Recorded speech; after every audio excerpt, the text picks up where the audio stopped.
Just when it looked like the Western Conference couldn't be any more dangerous, the defending champion Spurs are looking like the Spurs again. They go into the week having won 5 games in a row. More importantly, more specifically, that point guard named Tony Parker is looking like Tony Parker again. In 4 of those 5 games, he scored 19 plus points. He's dealt with a lot of health problems this year, has admitted that he has not felt like himself, but Tony's looking good, the Spurs are looking good. As always, you cannot count them out.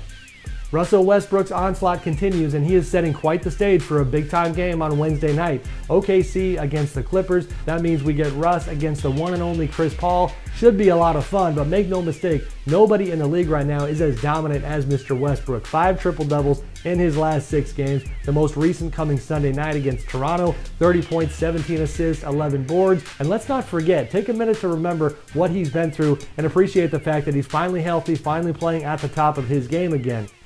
Speaking of big-time games on Wednesday night, the Houston Rockets going back into Portland for the first time since having their hearts ripped out in the playoffs last year. You better believe going into this game that they want to exercise those demons. They're 3rd place in the Western Conference right now, doing so many good things, but I think this game is going to have a little extra meaning for the Rockets.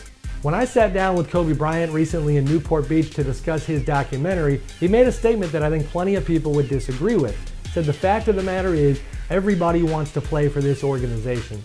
I think the reality, though, is that this is not the Lakers of yesteryear, and if they're going to get any help on the free agent market this coming summer, they're going to need a situation or two to go sour elsewhere to provide that spark.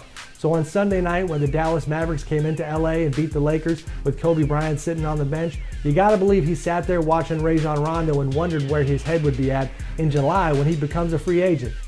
The Indiana Pacers are doing the unthinkable of late, turning their terrible season around and turning into one heck of a feel-good story. They've won 13 of their last 17 games, crawled into the 8th and final playoff spot in the East. Not the kind of story we thought we were going to see last summer when Paul George went down with a devastating leg injury while playing for Team USA. Lance Stevenson signed in Charlotte. You wouldn't have blamed Coach Frank Vogel if he wanted to just go crawl up in a hole.